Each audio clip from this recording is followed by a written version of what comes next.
Welcome to this quick video where we're going to go over some 2021 salary surveys that just came out so we can see what type of money can be made working in the games industry. And my name is Lucas Ridley. I'm an instructor at Digital Creator School. I make courses teaching how to animate and create digital artwork. I've been working as an animator in the visual effects and gaming industry for over 10 years. So I'll give you a little commentary on my personal experience working and negotiating salaries and whatnot in this video, as well as we look at some of the data.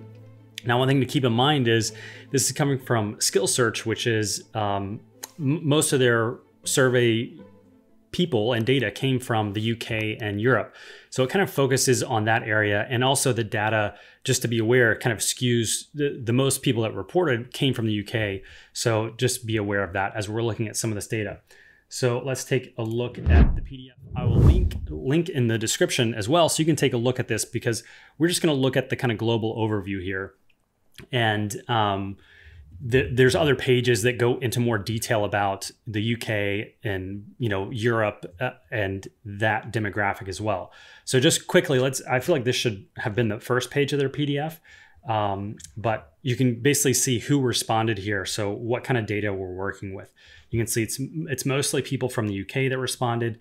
So take all of that with a grain of salt when we're looking at some of this data and some of the salary reporting here. But in my experience, overall, these numbers are pretty accurate. We'll go to the kind of global overview here first. And you can see, obviously in the United States, that's where the most money can be made. That is in pounds, of course. So also you'll have to kind of do a conversion factor there. But essentially, my experience is working in the US. I'm an American, but now I live in London. So I've worked both in the UK and America and Canada.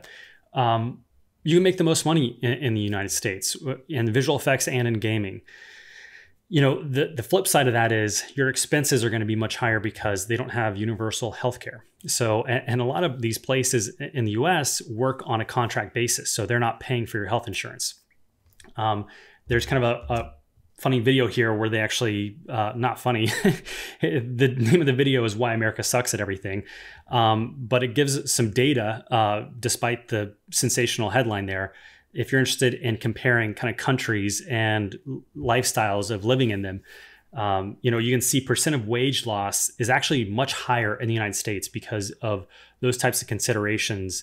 So even though when you're seeing these numbers that there's a lot more money to be made working in America, there's also a lot more expenses that go towards living in America, mainly because of the medical and health insurance system there. For example, I was living in Canada and went back home to visit my mother. My back went out, and it was $10,000 to spend one night in the hospital and get some x-rays because my back went out. Luckily, I had travel insurance from living in Canada, so I wasn't the one that paid that. But just to give you an idea of how kind of ridiculous the health insurance prices can be in America.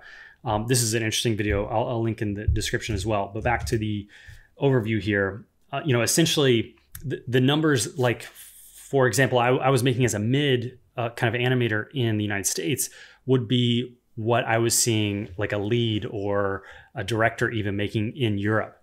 So if you're considering making the jump and switch from America to Europe or some other market, just be aware of that. And also the flip side is you have universal healthcare, or, there's better pension plans, bonuses. Those are all things that I don't think are considered here in the salary, because there's so many other benefits associated with working with companies in the UK and in Europe. But yeah, so take these numbers with a grain of salt, because it can be kind of shocking at first to see how much more you can make in the US. And there should be a huge asterisk next to that, because there's a lot of other things. You can see here, most benefits wanted: pension, training, private healthcare. And so those are things that are typically not included when you're working in the US, because, like I said, you're usually working on a contract basis for a project, and then you're done when the project's up. So normally they don't provide healthcare or pension. Again, a breakdown by kind of region, you can see the United States by the experience level is so much higher. Like I said, you can kind of see, mid-level is this red here. And that tracks with my experience. I was a mid, and the jobs, I was looking at to get the equivalent salary, I would have to be a lead or a director at a company in the UK or Europe. So these kinds of relationships, the numbers are a little bit different than my experience, but they're in the ballpark. So, and this kind of goes to the question I had a student recently ask.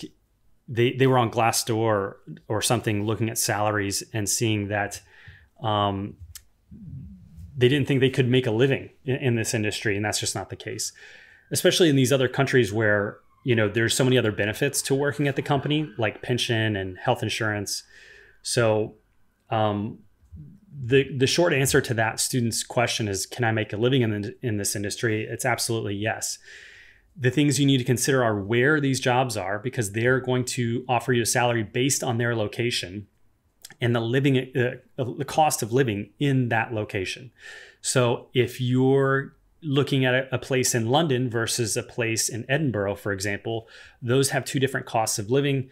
And there's a cool website you can compare costs of living. I'll link in the description of the video as well. So those are also the factors to take in consideration when you're looking at these numbers. They're for whole regions. And there can be a lot of difference even just between cities, the types of offers that you would get, because they're based on the cost of living typically. And that's going to be the argument they'll make if you're trying to negotiate salary. They're going to say, well, the cost of living here is lower. That's why we're paying you less than maybe if you're moving from a more expensive city that you're living in. Of course, you can see here too, the big difference between artists and programmers is programmers make more. So just be aware of that when you're considering, if you're a graduate and you're trying to figure out where you need to fit in the industry, if your money is the biggest consideration for you. So yeah, just kind of scrolling through here, obviously there's still, unfortunately, a little bit of a pay gap between genders in every region. It's bigger in some regions than others, but that's obviously a disparity that's not cool to see. But good to have the data for to know it's still a problem. And then, back to the location, United States, on every platform, you get paid more, but that comes with a grain of salt. So I'm not going to go through every single thing here. I'll link a description to the PDF. You can download this and check it out. And like I said, this is provided by SkillSearch, which is essentially a recruiting company. I had been in contact with them previously. They're really good people, and they have a lot of good information in this that I think will answer a lot of people's questions, especially if you're new to the industry. Like I said, I teach an entire course called Break into the Animation Industry, where I go a little bit deeper into a lot of these topics and talk to a lot of other artists, friends who have varying backgrounds and varying roles in the industry. So you get kind of a broader experience with them. Here you can see the breakdown between, departments, and here's one for the people who are worried about what salary or what software to use or learn. You can see there's a bit of a higher pay for Maya only. And the, most wanted benefits is pension. And that's something that's not even really a thing unless you're a full-time staff. And even then, that's not a guarantee in the US to have a pension or what's considered, retirement, like a 401k in the US. Here in the UK, they call it a pension. So then here are the demographics of who responded. So I'll link in the description to the PDF. It's a lot of good information to consider when you're going into a negotiation or an interview. And, I talk more about how to approach those things in my Break into the Animation Industry, because again, consider the fact that when you're talking to recruiters about, it comes down to the nitty gritty of negotiating salaries, your ability to have the knowledge, like what's in this PDF, to speak intelligently and give them a number that's appropriate for your experience level, where they're at. You need to have an understanding of this stuff. Otherwise, you're going to leave a lot of money on the table and, take the first offer or say a number that's incorrect. So you don't want to do that because it is possible to make a living in this industry, but you also, don't want to leave 5,000, 10,000 pounds or dollars on the table that if you just had this information could have helped you in the negotiation or interview process.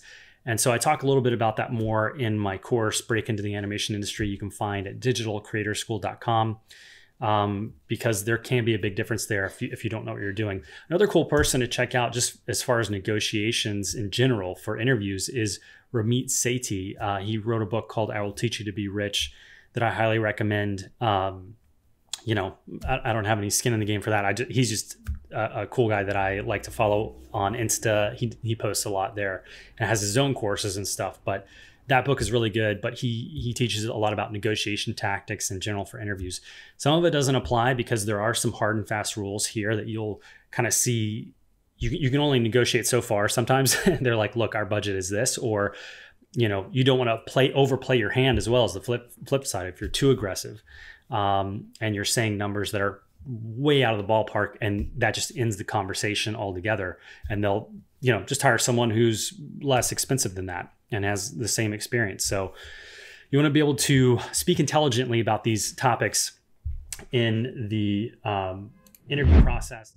And I encourage you to, you know, go through this PDF a little bit more, because there's other cool things about the COVID stuff here. There's, you know, the expectation of remote work is another thing, you know, post-COVID.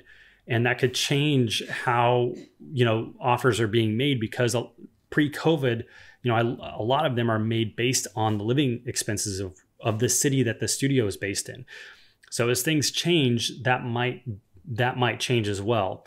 You know, Reddit famously has said they're not going to change the salaries for their staff based on where they're remote working from. So I think there's a little bit of you know, uncertainty there, and at least in the games industry and the visual effects industry, because so much of it has been dependent on costs of living up to this point. So it'll be interesting to see how that pans out, but I wanted to make you aware of this PDF and, you know, those considerations when you're looking at either a career in this industry, or you're already in the industry and you don't really know what the different numbers are. You're in America and you want to come to Europe, or vice versa. There's a lot of difference there. So let me know what you think. You know, post questions in the video here. Let me know what you think. Subscribe, like, comment, all that fun stuff. And I will see you next time. And definitely check out digitalcreatorschool.com, where you can find all my courses. See you later.